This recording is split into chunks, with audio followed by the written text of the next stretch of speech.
After watching 2 hours 20 minutes of this animation madness, I got convinced Miles Morales is the greatest superhero of all time.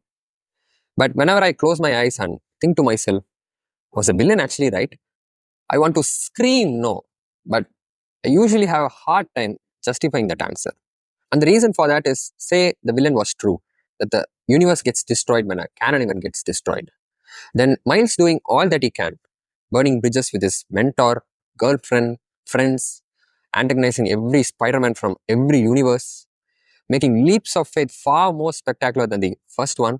Although sounds heroic, it does make one wonder if Miles is turning into Kingpin. You see, Kingpin did the exact same thing. He did everything he could, ignored every warning that the universe will get destroyed, all for this great love that he had for his own family. So the same selfishness, where love for one's own family being greater than love for every other person in the universe, is what made Kingpin a terrible villain in the first part. So when Miles does the exact same thing, the question is the BGM all wrong? Is Miguel the true hero while Miles the real villain?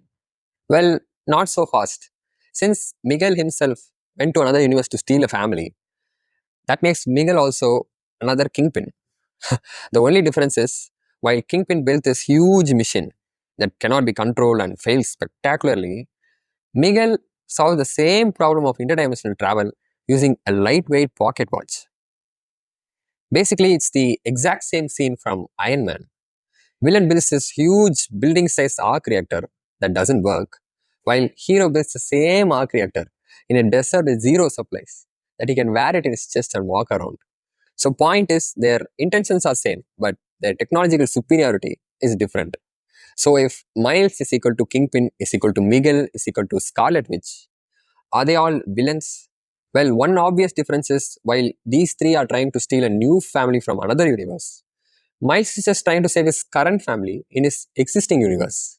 But the more crucial difference is, while all of their intentions are same, the means by which they try to achieve their goal is different, which makes Miles and Miguel heroes, while Kingpin and Scarlet Witch are villains. Why? Because Kingpin and Scarlet Witch are narcissistic. They're so selfish that they care only about themselves and kill everyone else in their path.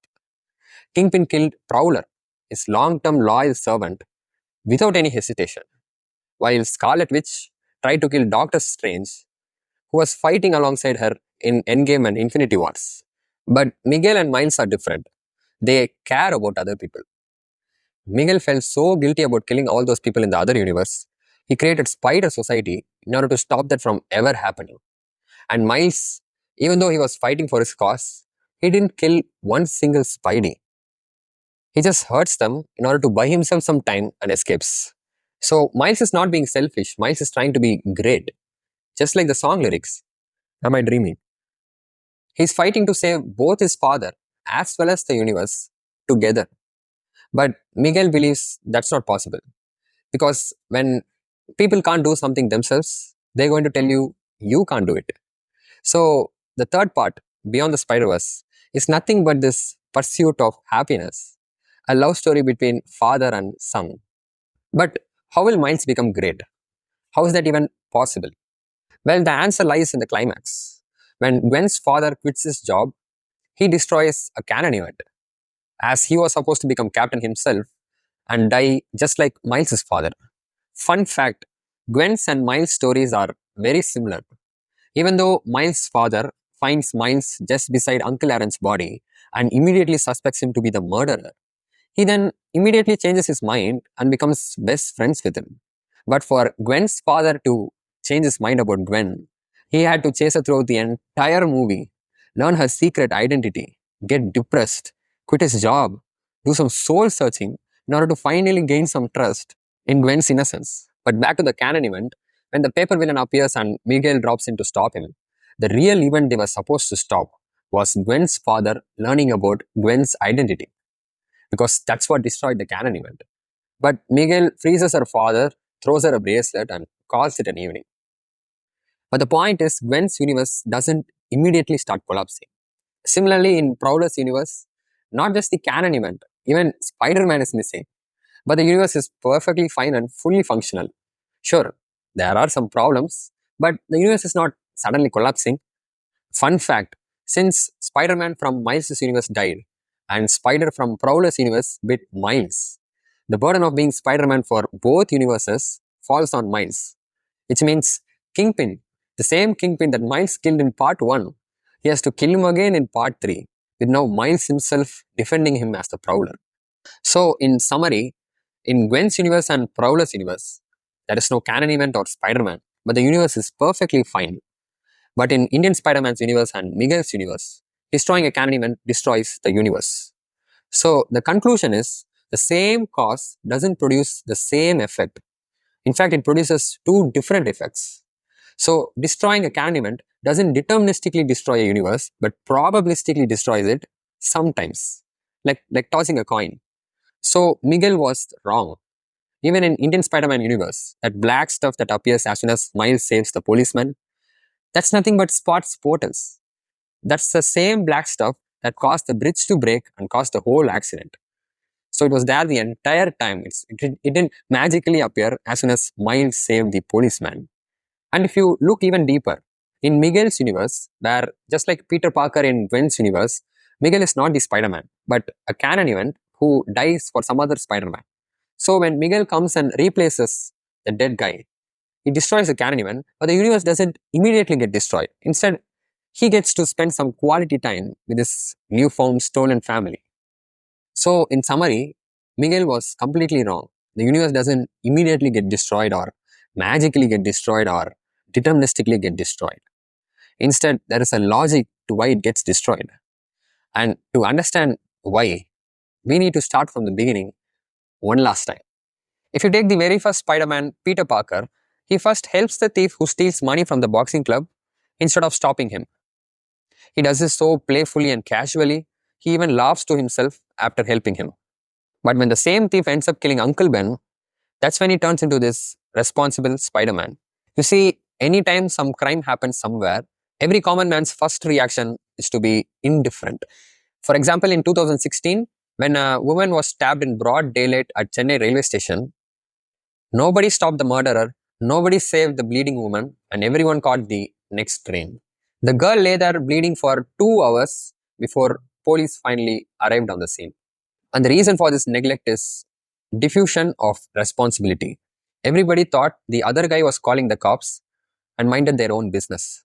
And meanwhile, this is the CCTV footage of the killer walking away from the railway station so casually. Look how he is not in any hurry.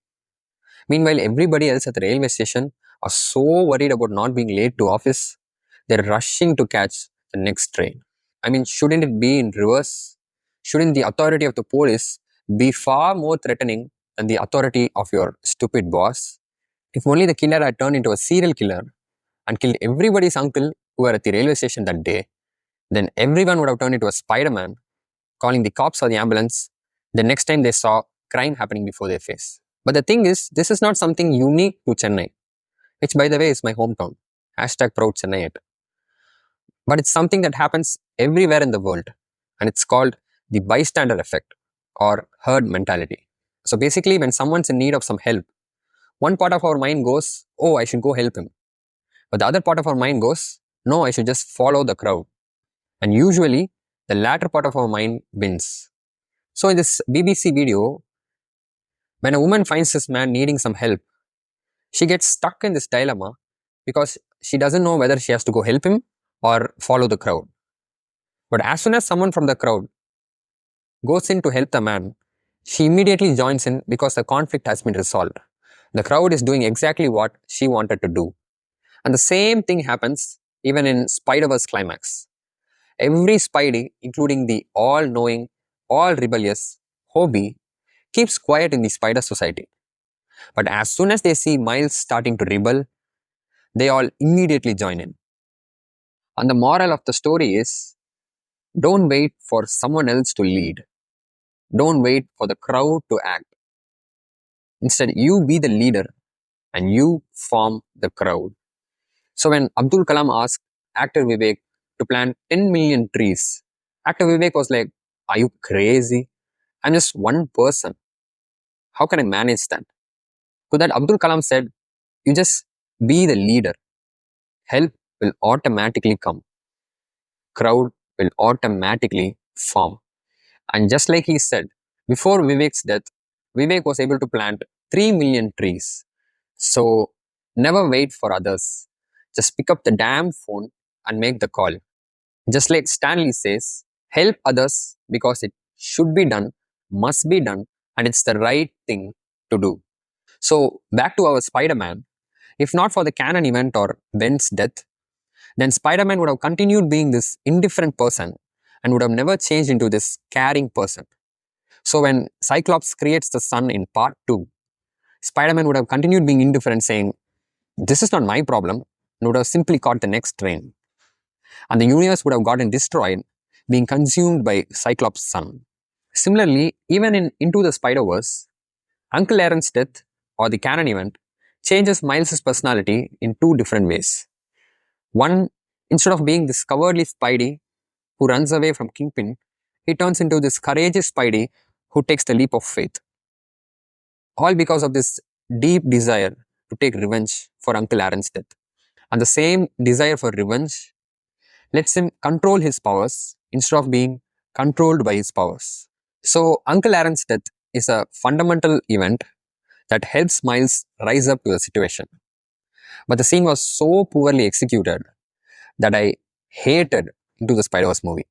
And the reason for that is, if you look at Uncle Aaron's death, his last words in his dying breath are, keep going, Miles, keep going. Does he even know where he's going? See, Miles was holding the pen drive that would help him destroy the very work Uncle Aaron gave his life to. You see, as the Prowler, his entire life's work was helping Kingpin build this huge tower that Miles was going to destroy. But without understanding any of this, Prowler's all like, you do you, Miles, you do you. And then he does him and dies. And then Miles' father is even worse.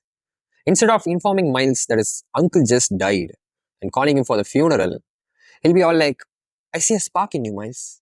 You'll be amazing. You do you, Miles, you do you. What about the funeral? So if you see the entire movie, all these spiders are on one side bullying Miles, saying you can't do it, you can't do it. And this entire family is on the other side saying you can do it, you can do it. And what does he do? He just touches the villain and he dies. I know that is quite hard, especially being a high school kid. I mean, at that age, just walking up to a girl, making eye contact and saying, I like you, is very frightening.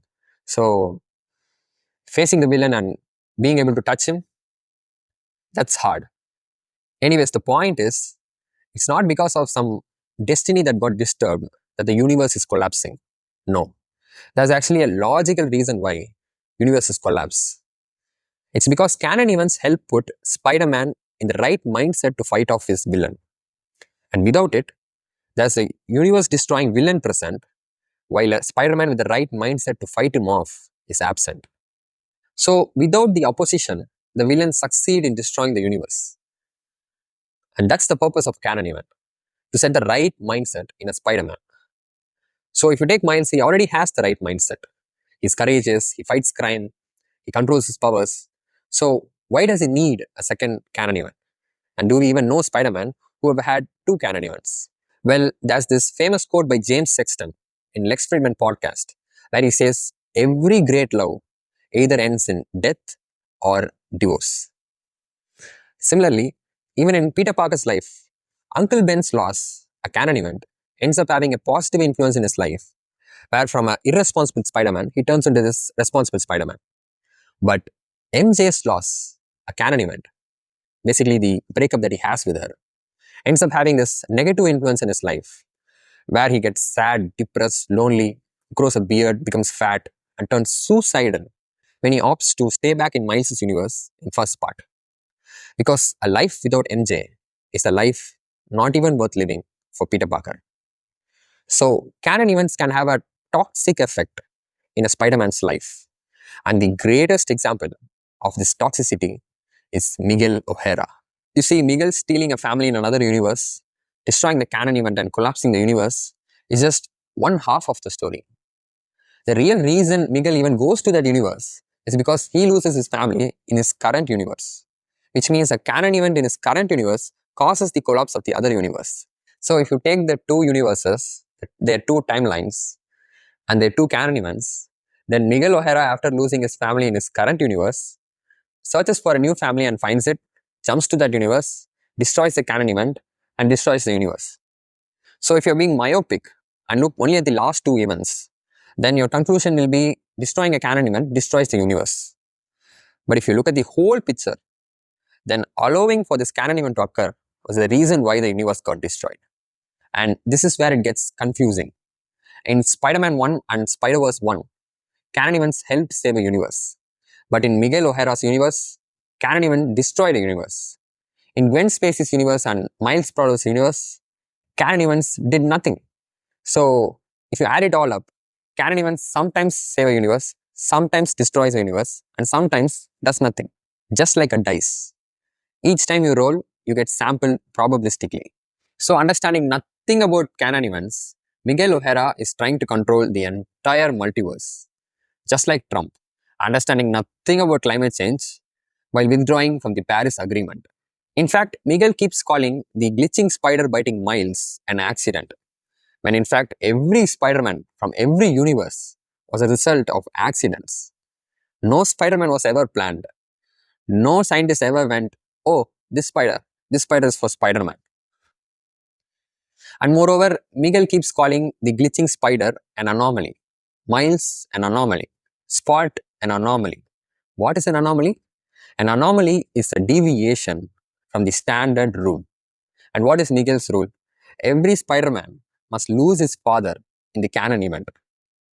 But if Miles is an anomaly, then he can deviate from the standard rule, save his father, and still cause no harm to the universe.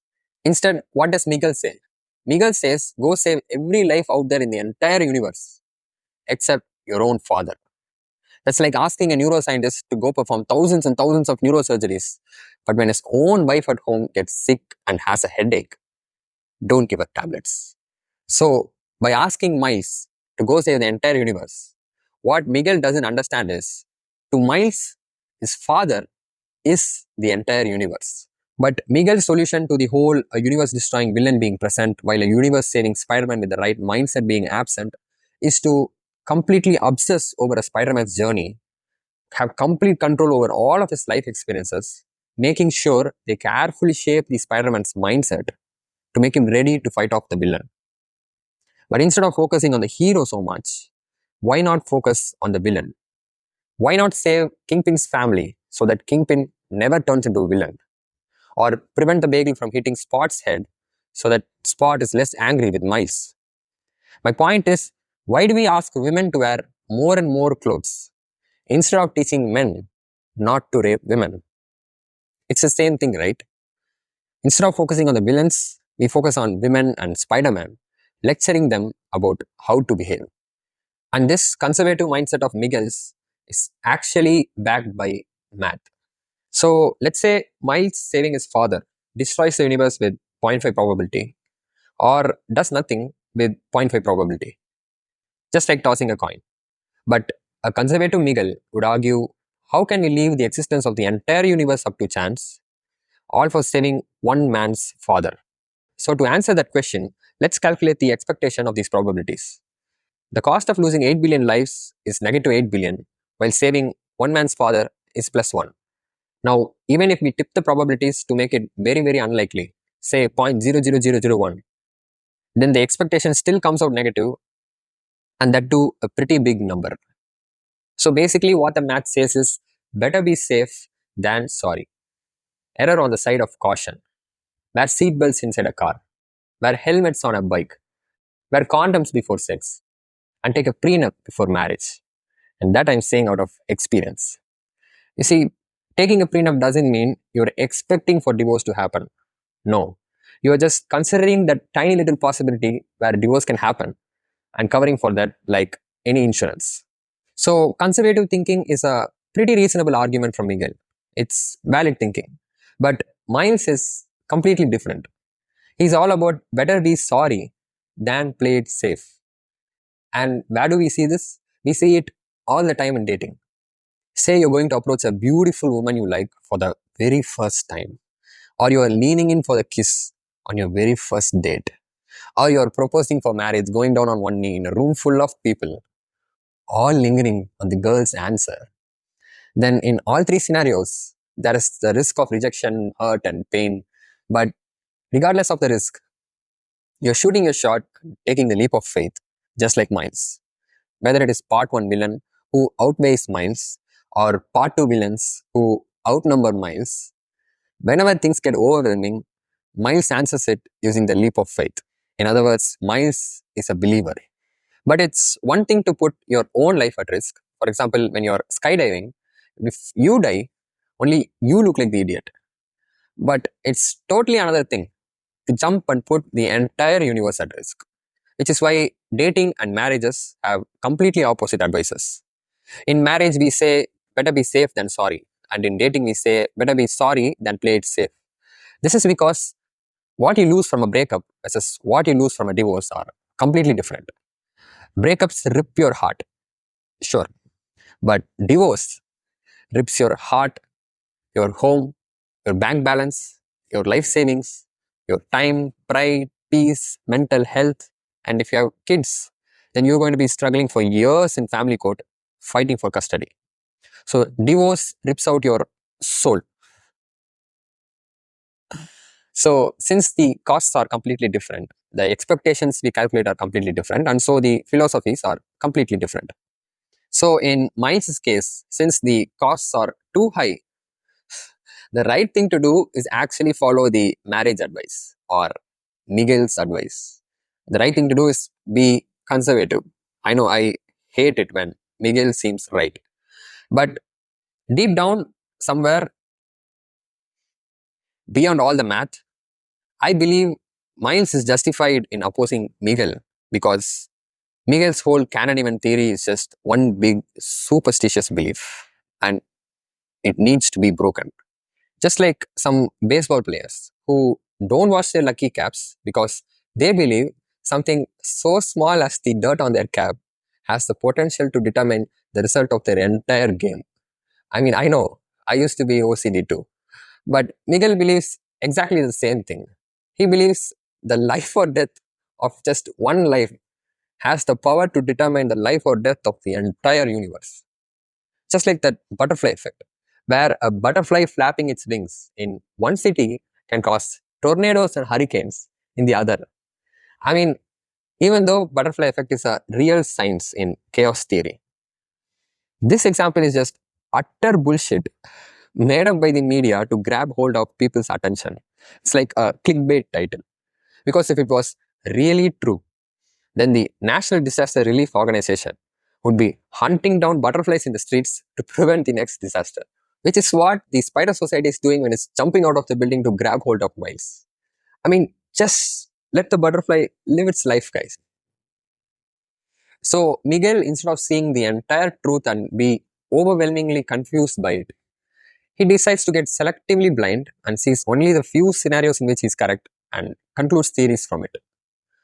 This is what superstitious people do. They would gladly accept false theories that would give them an illusion of control rather than face the reality and get humbled by its randomness. For example, let's say you are trying to get into your car and a huge tree falls in your path, blocking the entire driveway. Now, the truth is, if you had been a little bit early or a little bit late, then you would have been dead meat because the tree would have either crushed you or your car with you inside your car. Either ways, you would have ceased to exist in just a matter of seconds. And it's only because of pure dumb luck you're still alive. This has happened to me. Just the other day, I was out walking my dog and a huge coconut fell down right next to me. It scared the shit out of me and my dog, who, by the way, was peacefully sitting down to take a shit.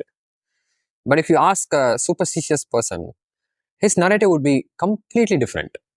He would be like, God dropped this huge tree on my path today because he didn't want me to go to that meeting. He has other plans for me. And the only thing differing between these two versions of realities is an individual life's importance. You see, in one version of reality, everything happens for a reason. There is safety, security. You don't need to be scared or worried.